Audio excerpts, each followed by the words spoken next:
एक क्रिकेटर के लिए, बल्कि इनफैक्ट एक क्रिकेट टीम के लिए प्राइड से बढ़ के कोई चीज़ नहीं होती। और सीएसके की प्राइड सिवियरली हर्ट थी क्योंकि पिछले तीनों मैच हार के मैदान में उतरे थे किंग्स 11 पंजाब के खिलाफ और डेस्परेट थे। देखिए, डेस्परेशन में दो चीज़ें हो सकती हैं, या तो आप खड़े हो जाते हैं, अपने आप को बैक करते हैं, ऑपोजिशन को ललकारते हैं, अपने आप को चैलेंज करते हैं कि इनफ इज़ इनफ, मैं इससे बेहतर हूँ और मैं परफॉर्मेंस करके दिखाऊंगा, और सारी एनर्जी जो है वो लगा देते हैं जीत की तरफ और बड़ा कारनामा अंजाम दे देते हैं। दूसरी चीज़ डेस्परेशन में ये हो जाती है या हो सकती है कि आप बिल्कुल ही बैठ जाते हैं क्योंकि आप प्रेशर में आ जाते हैं कि ये तो मस्ट विन हो गया मेरे लिए, और अगर मैं ना जीता, अगर मैंने स्कोर ना किया, विकेटें ना ली और टीम हार गई तो फिर क्या होगा। सो एक नेगेटिव स्पाइरल में आप फंस जाते हैं और जैसे किसी ने आपका गला यहाँ से दबा दिया है और आप हिल नहीं सकते हैं, आपके लिम्स हैवी फील करते हैं। मगर सीएसके ने बताया कि वो कागजी शेर नहीं है, किसी वजह से ये बड़ी टीम है, धोनी बड़े कप्तान हैं और मौके के ऊपर सब खड़े हो गए। उन्होंने ऑपोजिशन को ललकारा और क्या खूब ललकारा साहब, किंग्स 11 पंजाब का भुरकस निकाल दिया।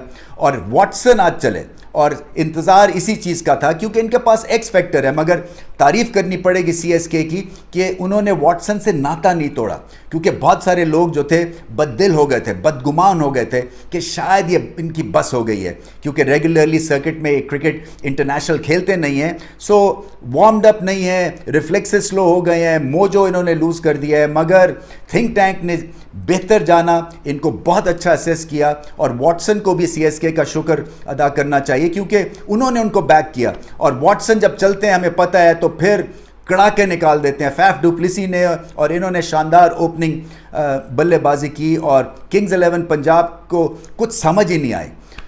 बहुत बड़ी फतह है, शायद इसी तरह की विक्ट्री का वेट कर रही थी सीएसके क्योंकि ये वो जो किक स्टार्ट या जंप स्टार्ट वाली सिचुएशन है वो इनको मिल गई है। वॉटसन ने प्रोवाइड की, फैफ ने प्रोवाइड की, फैफ की फॉर्म बड़ी अच्छी लगी हुई है। और अच्छी बात यह है कि उन्होंने अपनी परफॉर्मेंस की तरफ ध्यान दिया। जब मैचेस हार भी रही थी सीएसके की टीम, उन्होंने अपनी कंट्रीब्यूशन को जारी रखा। प्रॉब्लम ज़्यादा अब किंग्स 11 पंजाब के लिए हैं क्योंकि उनको थोड़ी सी अपनी सिलेक्शन के ऊपर गौर व फिक्र करनी है कि मैक्सवेल का क्या रोल है। क्योंकि देखिए, मयंक और राहुल दोनों एक ही तरह के बल्लेबाज हैं जो ओपन करते हैं, और मैं ये समझता हूं कि जब तक कि उनको लूज बॉलिंग नहीं होती तो वो एक तरह से पकड़े भी जाते हैं, यानी कि ऑपोजिशन को हर्ट करते हैं मगर बिल्कुल एब्सोल्युटली डिस्ट्रॉय नहीं करते, लहूलुहान नहीं करते हैं।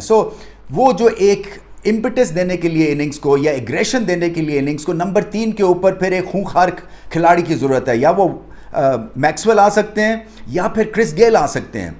ये चांस लेना पड़ेगा किंग्स 11 पंजाब को। दूसरा, मुजीबुर रहमान जो है वो मिसिंग इन एक्शन है, क्या लापता है। कोई उनके लिए मेरे ख्याल में पुलिस रिपोर्ट करनी पड़ेगी कि कहाँ गए, क्योंकि नज़र नहीं आ रहे। देखें, मुजीब का बहुत ज़्यादा एडवांटेज हो सकता है नए बॉल के साथ, और कॉटरेल जो है उनको बहुत मार पड़ी है। सबसे एक्सपेंसिव इस वक्त वो फास्ट बॉलर बने हुए हैं, सबसे ज़्यादा छक्के लगे हैं उनको इस आईपीएल में। क्या फ़ायदा ऐसे सलूट का कि आपको मैच हरा रहा है वो सलूट। मुजीबुर रहमान को लेके आए, नया बॉल आपको 1-2 ओवर्स करेंगे, उनकी मिस्ट्री से शायद जो अपोजिशन जो है हरासा हो जाए, आपको विकेट्स मिल जाएं। ये चीज़ों के ऊपर अब गौर करना है किंग्स 11 पंजाब को, और दोबारा से विनिंग एक रिदम उनको ढूंढना है। इस वक्त तो सीएसके ऐसा लग रहा है कि अगर ऐसे ही खेले तो फिर बहुत आगे जाएंगे। एक ऐसी विक्ट्री की ज़रूरत थी एमएस धोनी की, उन्होंने कप्तानी आज बहुत अच्छी की बात हुए, इसलिए कि जो आखिरी पार्ट था किंग्स 11 पंजाब की बैटिंग का, उस पर कंट्रोल रखा। 10-20 रन ज़्यादा कर सकते थे किंग्स 11 पंजाब वाले, मगर अगर कर भी जाते तो जिस फॉर्म में वॉटसन और फैफ डुप्लेसी थे तो क्या बिगाड़ लेना था। बहुत ही वन साइडेड अफेयर था। सीएसके ने बहुत आला ये मैच खेला, और अगर इसी तरह से मैच खेलते रहे तो फिर प्लेऑफ्स इनकी मुट्ठी में है।